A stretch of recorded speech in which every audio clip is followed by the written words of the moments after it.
Welcome everybody to another edition of In the Lead Off the Record. My name is Kyle Cheslock. I am the VP of Sales here at the 4ME Group, and specifically the Lead Tool. Our CEO Chase Shields, who is my counterpart in these endeavors, will be joining us here in a minute or so. But in the meantime, we're going to be discussing something today that is pretty prevalent inside the different verticals that we serve. Whether it's LBM, flooring, furniture, mattress, whatever it may be, and really any industry for that matter. Leads are like crack. Everybody wants leads. Leads. They think it's going to lead to the promised land, and it's a little misleading, if you will, when it comes down to it. And don't get me wrong, and don't get it twisted. Leads are good if you have the proper processes and systems in place to ensure that you're making the most out of it. Otherwise, you're just shoving money down the river and looking at it float by without really knowing what's happening to it. So for those of you joining us, feel free to chat into our message right below. Be more than happy to hear from you guys. Would love to, any questions, comments, things of that nature, fire it away. This is very casual, if you will, when it comes to the conversation. Give us a follow on Facebook, the Lead Tool, as well as our other social media channels, Twitter, LinkedIn, at the Lead Tool. We share a lot of content, do a lot of videos, a lot of good information. We don't always just push our product on you. So give us a like, take a look. You'll pick up a thing or two when you're on there, hopefully. So Chase just popped in and joined us. I kind of gave him the rundown of what we're going to talk about today as far as lead generation and CRM in general. And it kind of gave them a good idea where kind of what people think about when it comes to that's leads. a hilarious conversation just in general. I feel like, and I would preface this by saying that the unique thing about our perspective is we sell lead generation. Yeah. So we sell both of these products. CRM, yeah. We sell both of these products, and so we're not like we actually. When we talk about why you need one more than the other, and like there's a very large gap when it comes to the needs, we're not saying it from the perspective of it's something like we sell one of them, we don't sell one of them. It's not some like basically what I'm saying is it's not some bullshit logic like check out my product. It doesn't have these features that you don't need and you'll never use, like some hacked together software that like just doesn't have. Yeah, value. Yeah, you know what I mean. That's like the. And we're not here to push our product on you. At the end of the day, we're talking about CRM in general. Yeah, this is nothing to do with the Lead Tool.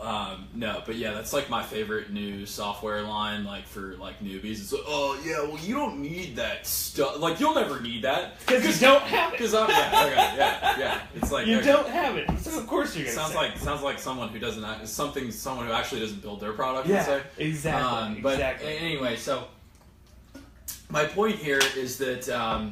We have lead generation, we do lead distribution, we do CRM, and there are some very like concrete differences between the two. And there's one that I know everyone we talk to absolutely needs, and there's one that I think most people will always think that they need. And of course, everyone always thinks they need more leads. Mm-hmm. They think they need to buy more leads. They think they need to do more email blasts. They think they need to drive more people in. So like you talk about, they think you just throw more money at it and it's going to solve that problem. A lot of times, or they think that if they buy a marketing automation platform, that's going to like solve a problem. But so here's the problem. Just overnight, you're going to start having this goes back to like everything. I just wrote a blog post on this about. So we talked about focusing on your customer, and I wrote a blog post recently. I think it was called "Your Customers Don't Care." The real title was "Your Customers Don't Give a Shit About Your 2,000 product racks and your brand new displays. They care about experiences because they do. They care about them. They don't. First and foremost. They don't like them. Customers don't care about as business owners. What you like. Customers don't care about us. The market does not give a shit about us at all. No. The market cares about what the market wants. And what have you done for me lately? Right. It's very valid points. But my point is that the same thing happens when it comes to lead generation. Businesses are not thinking about And this is very, very important in retail, especially. It's more important in retail. It's equally important in like every sector, but I would say if you're going to emphasize the customer anywhere, if you're in retail and your customer's not your first focus, like it's going to be a rough ride. Well, you don't have the same experience online, right? You don't get this personal one-on-one reaction. No. So yeah, and that was another part of my post, was how much of an advantage brick and mortar is. Absolutely. But it's only an advantage if you like use it to your advantage. Yeah. It's not an advantage. So my point is that when businesses and when owners evaluate lead generation in like CRM, they'll be like, "Oh, I need more leads. Like, I don't need a system to manage my business." Like, actually, you need to be able to manage the business that you have, because our line of people is wait, no, you don't need more leads. Like, you actually need to be able to manage the business that you have in front of you, because no one even realizes right now, because everyone we talk to is like, they're on paper or they're on an Excel spreadsheet or something like that. And the big downside, and then they're saying, wait, I need to add more leads to my sales funnel. Like, no, you don't. Like, you need to be able to manage what you have first, because when you start adding leads, like lead gen, in my experience, 99% of the time will come from online. Yeah. Online leads need to be managed in CRM as it relates to online leads is quite different in some regards. It's much more highly sensitive. That's like the lead management piece. And remember, when we talk about CRM is this full scope of customer management. Lead management is just one piece, like right at the beginning. Lead management is not a whole... Let's break it down for a second. Yeah, lead management and CRM are not the same thing. Lead management is part of customer relationship management. CRM. It's full life cycle. So and to take it one step further too, and we'll dissect CRM. The lead management is so like lead management systems are so like one and done kind of. Like it's compared to CRM, which is like so you get done making the sale and then you go back to making another sale. Yeah. So but to piggyback off your point here, in terms of lead generation and CRM, before we dissect CRM and lead management stuff, we're talking about a foundation. We're talking about a foundation that you need to have in place before you start piling more onto the that's exactly what it is. Like you don't have a foundation, you're just going to sink into this quicksand. You don't drop a top fuel dragster engine into a 76 Pinto. Yeah. And that's what happens when you bring leads in. Sounds like a TV show. And you have no sales process. You have no systems to manage that sales process. So the key thing is that you have to think through, like, the easiest example being the cart and horse. Yeah. Great example. Yeah. CRM is the horse. Lead generation is the cart. Online leads are particularly sensitive to a couple things. Number one, they're most sensitive to response time. So if you don't get to them immediately, which only 5 minutes? Only within 5 minutes? I think it goes down dramatically. 10 or 15 is the real bar. But if you don't respond to an online lead in an hour, you're done. Like, you're basically dead to them. You're not getting the deal. I never lost a deal to anyone who responded to a lead in over an hour. And I know that because we track that, and we always ask. And the likelihood, at the 5 or 10 minute mark, the likelihood of you closing that deal dwindles by 100 times. I think it's 10, and there's a really good study on this. Inside Sales did this. They studied 1.5 million leads over like a 3-year period. So a very good sample size. Yes, huge sample size. The website is LRM Study. It's called .com. It's called Lead Response Management Study. So this data is very solid, very well founded. So anyway, my going back to it, so you've got these online leads that require a fairly immediate response time. And if you don't respond to them, they just move on to the next thing. So you need a system, number one, to alert you, and then you need a system to be able to dive right in, start contacting them, working your sale process. So if you don't have that system in place, you're already going to butcher your ability to sell to them. You are flying by the seat of your pants. So when you think about lead generation, see, so many people look at CRM and they think that it's this brand new cost. CRM is not a cost. It actually is a value add because the research on CRM is something like $7 or $8 for every. You get $7 or $8 in return for every dollar that you spend on CRM. When you think about lead gen, that's increasing, by the way. Every year that increases. That does, again, because more features, more productivity.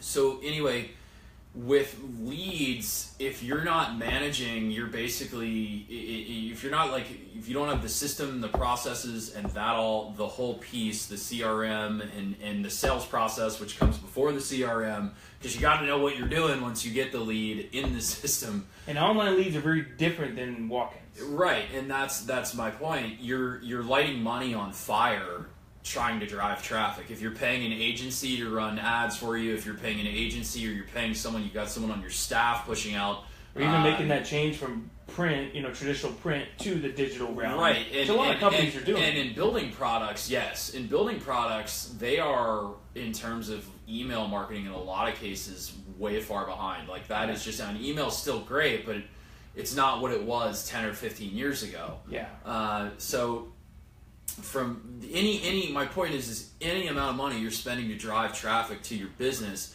if you don't have the processes and systems in place first, let alone you don't know what the ROI is. You talk about a cost. If you're paying, I think there's some lead gen providers that I know of who are charging probably like anywhere I've seen from, depending on the material and the product, anywhere from $20 a lead all the way up to like $70. I've seen like 70 or 75 for stuff like roofing. I think I saw like the average in retail is about $29 a lead.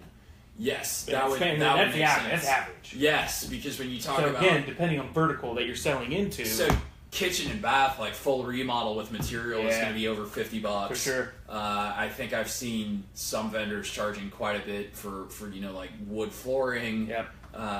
So my point is with that, if you're spending $30 to drive a lead to you, to just have, and then you call them. How many times do they just call them one time? Then right, a one and done. Again, going back, that's why you have to have the system and the process. So there are so many things people, when they look at lead generation or they see something, they see like there's a lot of buzz around marketing automation tools, which if you know what you're doing, marketing automation tools can be great. But if you're just like, I'm gonna email blast. I'm going to email blast my database, and I'm going to get all this stuff in here, and you still don't have the foundation system in place. What are you going to do with all those leads? You're not going to be able to do anything. You're going to try to manage them in your email. You're going to one and done them. You're not going to call them. It takes, on average, I think. Let me pull up the lead response study.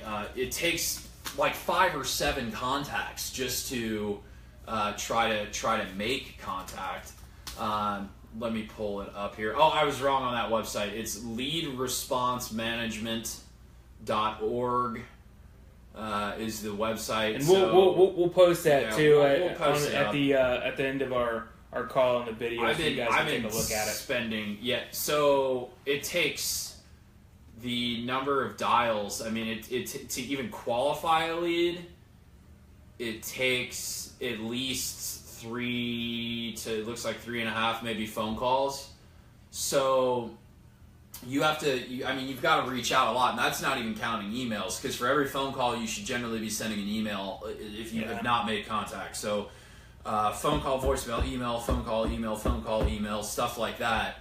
So if you don't have that system and process in place, again, this money that you're spending getting these, regardless of how great these leads are, you will not succeed with them if the system is not in place, if you don't have a CRM in there to help you with that process. And then after you make the contact and then you continue through the funnel down your sales pipeline and make the sale, you've got to have all of that there. Just the idea that you would spend money and drive traffic to yourself and then you do nothing with it. It's because that's what's happening. And people will argue and say, well, I know that's not happening. Well, how do you know? Because we're small, or because I'm on my floor every day. So are you tracking it anywhere? No. Okay, so you actually don't know what the hell you're talking about. You're just telling me you know what you're talking about. Or to switch it up to you, we'll bring it back into this lead management and CRM and lead generation piece, but for this time of year in particular, a lot of people are really busy, but they're still getting leads fed to them and delivered to them in a variety of sources. Your manufacturer is delivering it to you. You're getting it from your digital efforts. Whatever it may be. You're not capturing that information in a CRM if you don't have it. But if you're that busy, hire somebody.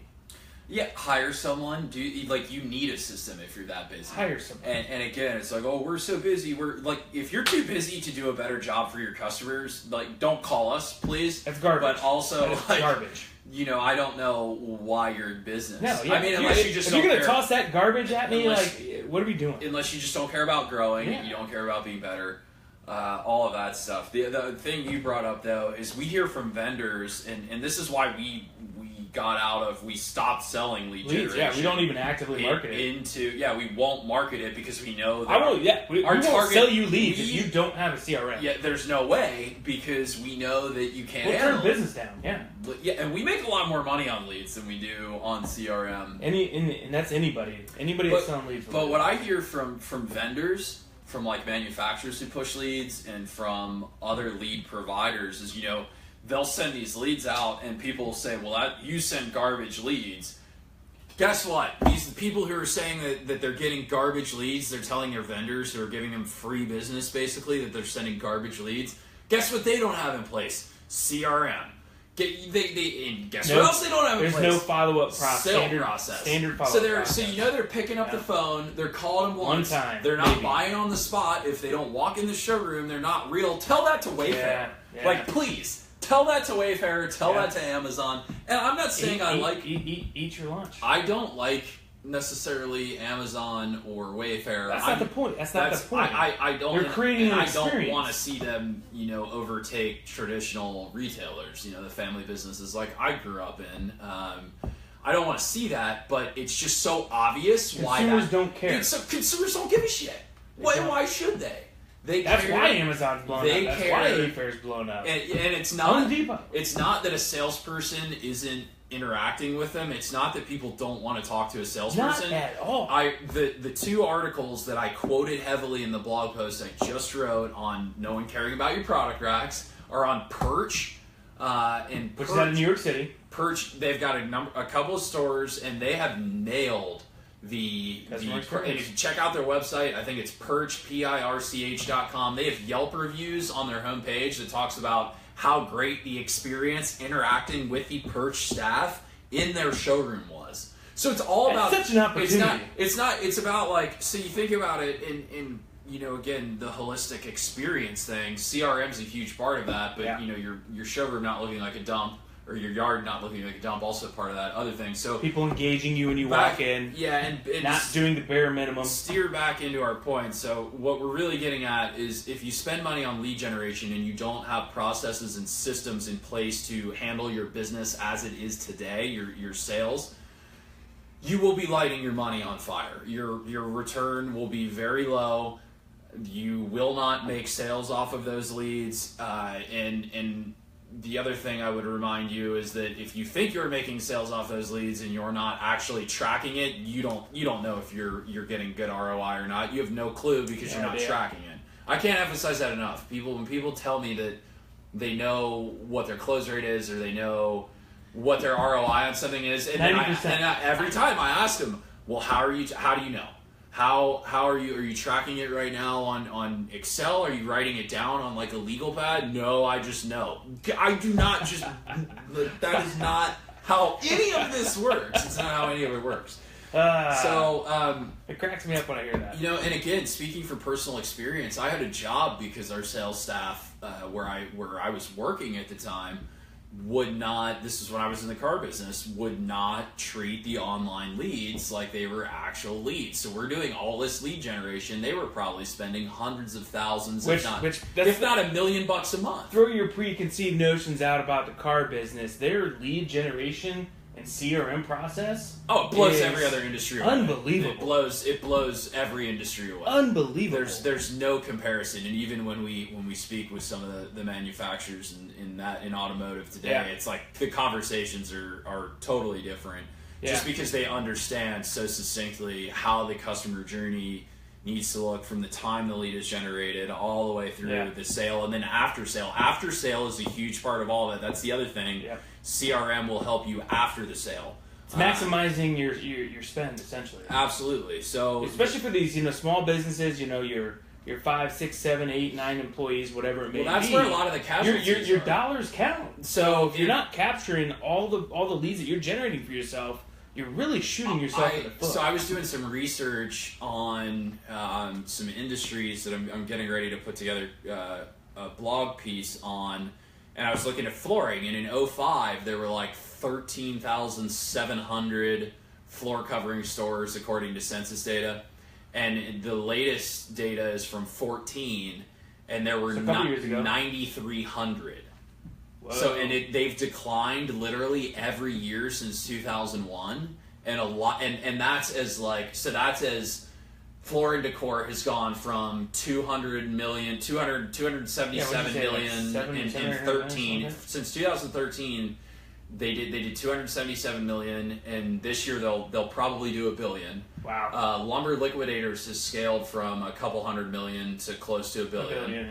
And everyone will be like, oh, they're dead. Okay, they went from selling 1.04 billion to selling like 970 million.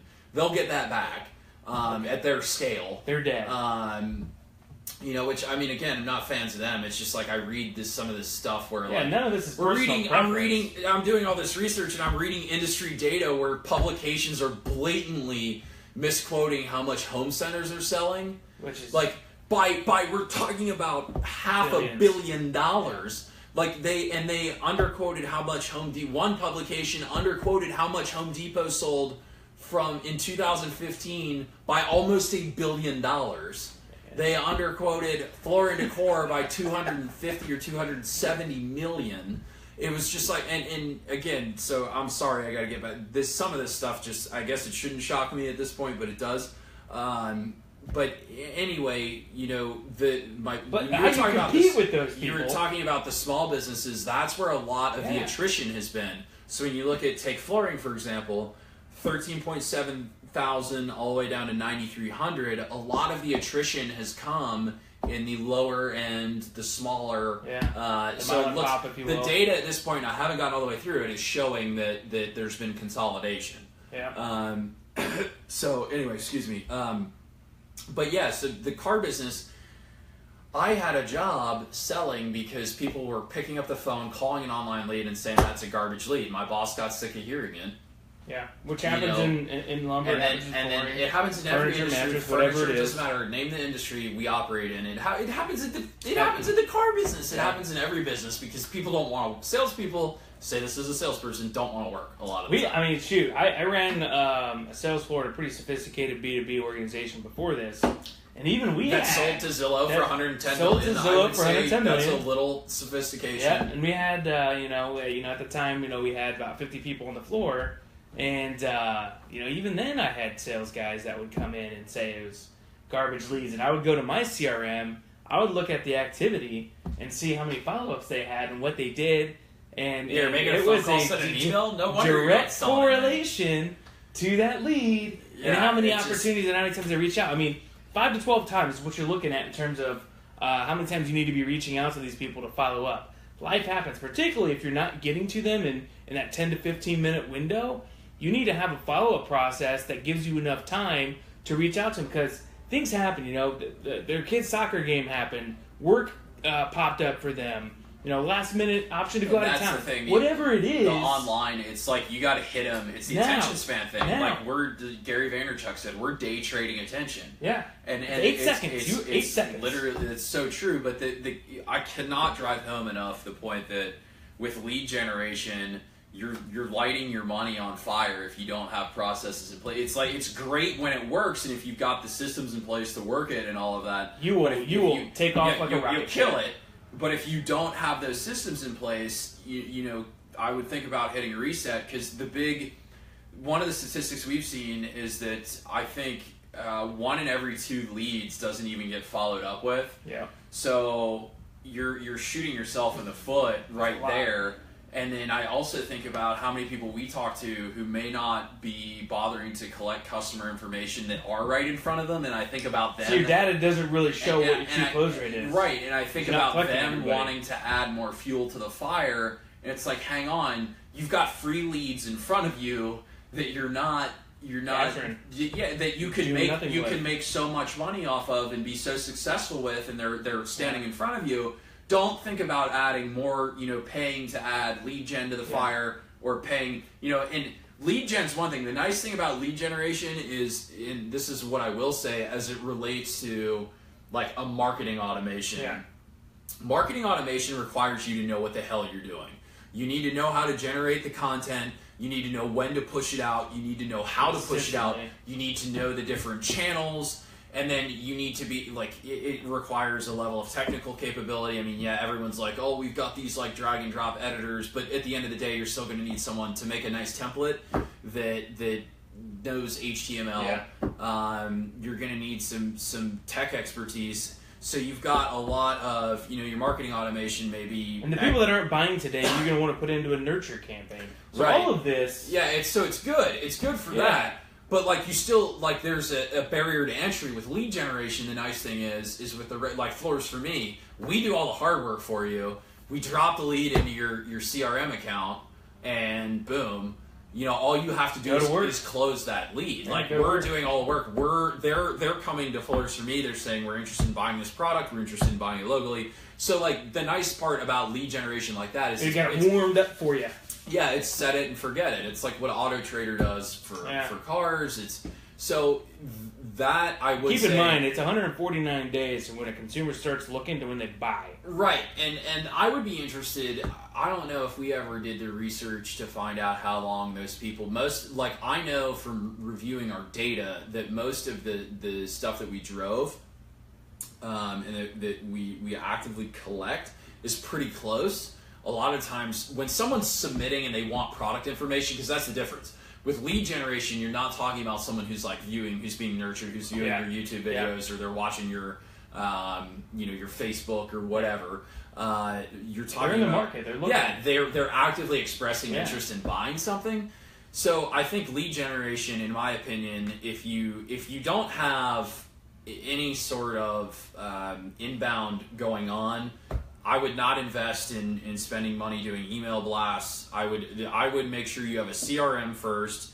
Then I would That's your foundation. I would look at lead generation, because I think that lead generation can kind of like, if you've got a solid sales organization in place. Because when I think of other types of like this, and when I say lead generation, I do mean full service. They're delivering the lead to you. We hear people talk There's about. a lot of different. We hear people talk about, well, what about generating stuff from my email? Like, that's great, but again, it's going to require a lot of work, just like CRM and selling does. But you have to do the selling either way, no matter where the leads go. So get that part right, nail that down. Then I wouldn't hesitate to look at lead generation. Yeah, because lead generation isn't bad. It's not bad at all. It's just like it's like putting. It could be quite good. It's like putting it's like putting a toddler in a race car. Yeah. So you drop someone in a NASCAR, they're not going to know what the hell they're doing. It doesn't. They're not exactly. You have to have the fundamentals right before you can start thinking just like about anything in life. Before you get your driver's license, you got to go. It's not a big deal. It's not hard. I mean, I think we kind of laugh here because we hear about leads, and it's like, well, what's your close rate? What's this? Like, what are these? What's your sales process? We don't have one. Now here's the cool thing. Cool thing about this is the foundation and all that stuff. The average consumer visits 3 flooring stores if you're in that industry before they make a purchase. Now, if you're getting a CRM and starting to put it into place, this foundation... Is that the same across the board? Like, what is it for furniture? What is it for lumber? I don't have the straight-up statistics on it, but I got to imagine they're not completely that far apart from each other. Because it's very related. Yeah. So, my point is, when you're doing this, 3 stores, whatever it may be, in these other verticals, I'm sure it's pretty similar, but I'll have to dig up the stats on it. But, when you have this foundation in place... And these consumers are visiting these different stores. And You're they come to selling your experience. store. Yeah, they come to your store. You're going to be the only one actually following up with them. Who do you think's going to get the business? It's always the experience. They go where they like Perch. So Perch, talking about that, they let you shower at theirs. They have like a spa basically. You How can cool try is that? out shower heads. That's an experience. There's several. If you're kitchen and bath, hook the gas up, let them cook in the kitchen and get the feel. I mean, sure. Well, I was reading that article the other day. I was telling you about fried boots. They've been around since like 1899 or something like that. Long time, over 100 years, and they're out in San Francisco. And if you guys ever go to a Macy's or a store, whatever it may be, if it's still around you, they have these two-way readers so you can try on glasses, shirts, and kind of see what it looks like with it on. Well, what Fry did was created this interactive experience instead of that basic, bland, two-way experience where I just see what it looks like on me. They now transport you to an island if you're trying on a bathing suit, or if you're trying on boots to go hiking, they transport you to a mountain range. And now you can see what the experience that you're buying that stuff for anyway would actually look like. Yeah, how cool is that? That's what you're really selling in the interaction with your staff, and that's where establishing the process, which you can use in the showroom with the systems that you can then again use when you're getting your lead generation. All of that is tied together. Yeah, it's all tied together. So the process in the sales systems, the CRM, it's a repeatable thing. You get to rinse and repeat with every part of your business. Mm-hmm. The lead generation, you've really got to have that nailed down before you can really reap any benefits whatsoever from lead generation, and that's coming from people who sell both of them. So that said, moral of the story: CRM, sales processes, then look at lead generation. Lead generation's awesome, but would hate to see you guys lose money doing lead generation without having the proper processes and systems in place in order to make the most of it, because that's really where the home run is. Yep. And you get to, again, rinse and repeat. So that's all I got. It's Friday. Hopefully go get a beer if it's the end of your day. Or drink whiskey. Whatever your drink of choice is. Not into it. Whatever your drink of choice is, enjoy the rest of your weekend. Thanks for joining us. Yeah, absolutely. Thank you. We'll chat with you next week. Again, chat at us. Send us a note on Facebook right below. Give us a like on Facebook. Follow us on. Shoot us questions too. If there's anything you guys want to hear us just speak fly about. Speak freely. Let us know. Yep. And everyone have a wonderful weekend. Yeah. Thank you. Absolutely. We'll see you guys.